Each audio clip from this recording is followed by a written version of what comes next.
Thank you and good morning. It's an honor to be here. I'll try to make a few brief remarks because I know we are going to have a fun discussion and there are a lot of ideas and questions on your mind, and I think that'll be really the most redeeming part. But let me begin with just a few observations, and with some of them tailored more towards an India-America community, some of them more general about Afghanistan. And I'm going to go, again, fairly quickly because I think we're all tracking this issue, and I just want to drive home a couple of points.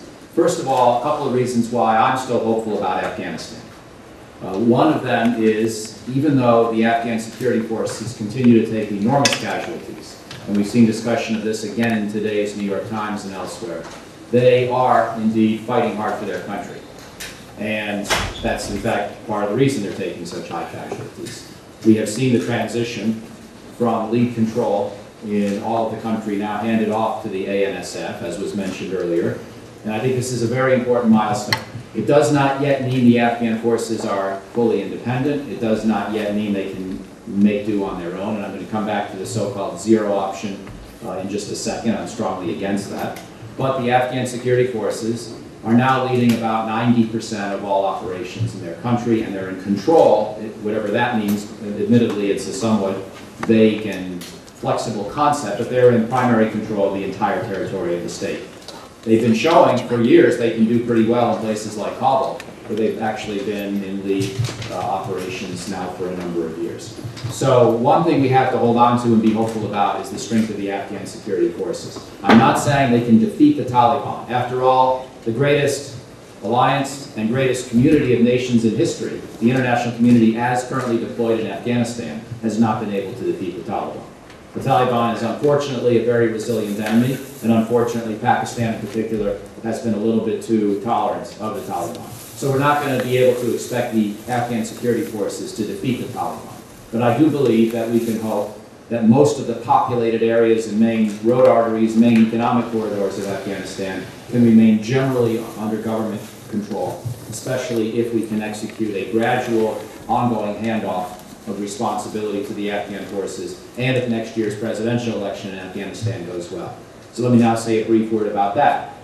This is a very, very important event, and I think everyone knows this. If there were to be a bad outcome, either a extended delay in the election, or a fraudulent election, or the election of a blatantly incompetent or corrupt leader, or a divisive election that pitted one group of Afghans against another and led to growing civil tension and perhaps civil war. None of these things would be compatible with our current hopes for Afghanistan. None of these would be compatible with the international community's willingness to continue to support Afghanistan with generous aid and security assistance. So we need to work hard on this election together. And I do have some concerns.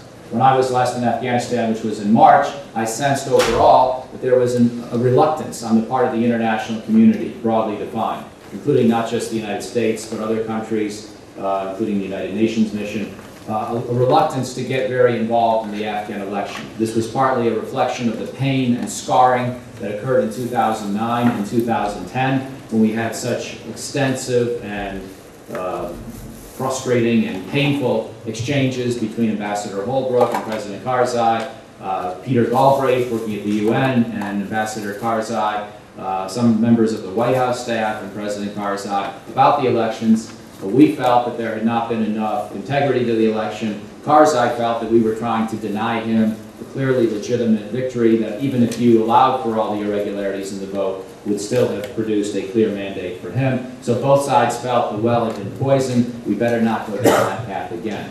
But if we totally pull back and we don't give our Afghan friends help in certain areas, and I hope we can come back to this in the discussion. I've got a few ideas on what those might be. I'll just mention one in a second. But if we don't help, I have some concerns and doubts as to whether the Afghans can really have a good election, and whether there's a chance that President Karzai, as much as I respect what he's done for his country, may wind up a little too tempted to try to orchestrate a certain outcome. Again, I think he generally wants to do what's right, but he also worries about his own survival, about his own legacy, and about trying to perhaps orchestrate a certain kind of outcome.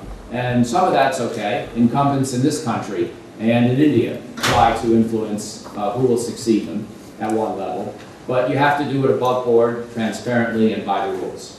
So I think, for example, one of the things we all need to help the Afghan people do, and the very impressive and competent Afghan reform community, the young people, the diaspora of Afghans, many of whom have come back, the very good Afghan people who are committed to their country's future. We have to help them monitor the campaign as it begins to heat up this fall, to make sure that the media are covering all different candidates equally, that there is not an exclusive focus by state media on the preferred ticket of whatever preferred ticket may emerge out of consultations in the coming months. And I think we have to also help Afghan political parties strengthen themselves, because the parties are too weak in Afghanistan, and as a result, if you don't have parties, all you have left are personalities and patronage networks and tribal communities. Parties are better than any of those alternatives for organizing political debate and discourse. I think internationally we've made a mistake at trying to keep Afghan political parties weak,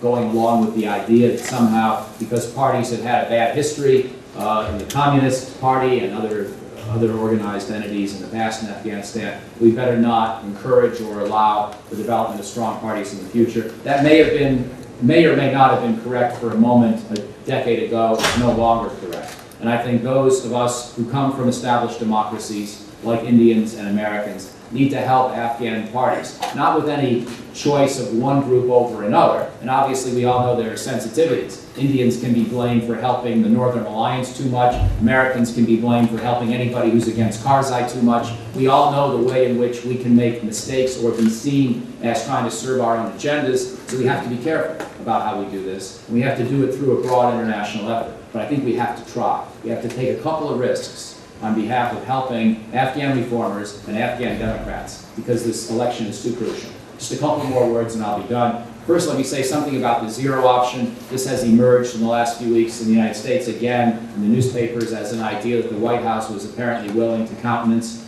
I'm hopeful that this is not a serious American preferred option. General Dempsey suggested yesterday in Kabul that it was not.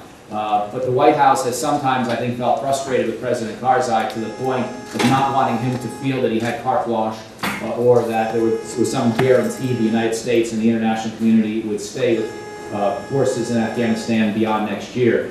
And so sometimes we sort of pushed back. And this zero option has gotten a little bit of credence, and we've allowed it to, partly in order to make President Karzai feel that he's not going to be able to just play us like a little puppet. Because sometimes he seems to think that the United States and others are so desperate to keep foreign bases in Afghanistan beyond next year that we will basically accept any kind of conditions or terms that he is willing to impose. That's not good strategic analysis on his part. The reason we want to be in Afghanistan after next year with 10 or 15,000 forces is to help Afghanistan and to keep an eye on terrorists just over the border. Those are the exclusive two reasons. Unfortunately, it's very hard to persuade President Karzai of that, and that's why the White House and the palace get into these tips, and that's why the White House allows this zero option idea to be floated. I think it's a bad idea even to float it. I think we should, as General Allen and Michelle Flournoy and I wrote 2 months ago in a paper that we produced through CNAS, the United States should be clear, the international community should be clear. If we get reasonable status of forces agreement provisions, we should want to stay in Afghanistan, and we should say that now. We should be unambiguous, and it would be preferable even to give a rough number of how many forces we'd be willing to keep. But we can also make it clear that if those conditions aren't met, if we don't get acceptable status of forces agreement offers, or if we don't see a reasonable election process next year, then of course all bets are off. I think just being clear about those views would actually be helpful. I think it would help reassure Afghans and maybe even reassure some Pakistanis, some of whom at least, I believe, are willing to partially rethink what has been their strategy until now, which is essentially playing both sides of the fence. And we've got to try to get Pakistanis to go more in the direction of at least believing in the Afghan project and distancing themselves from the Taliban if we're going to have long-term hope on this. And so, one final word, and then I will be done, which is simply to say that I think after so much that's been invested, after so much that's been sacrificed, after all that we have done internationally, after all that our Afghan friends have done so far, we should think about the moment of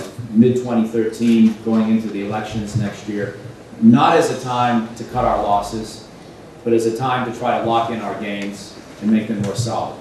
There really have been a lot of gains in Afghanistan. It's a very hopeful environment in many different ways. And I think we can, with relatively modest additional effort compared to what we've already done, find a way to help Afghans at least hold on to the measure of stability they've got now. I'm not predicting an end to the insurgency writ large. I'm not predicting, of course, a completely clean and perfect election process. But I do think we can continue to see incremental progress building on the remarkable headway the Afghan people have managed to make in the last 10 or 12 years. Thank you.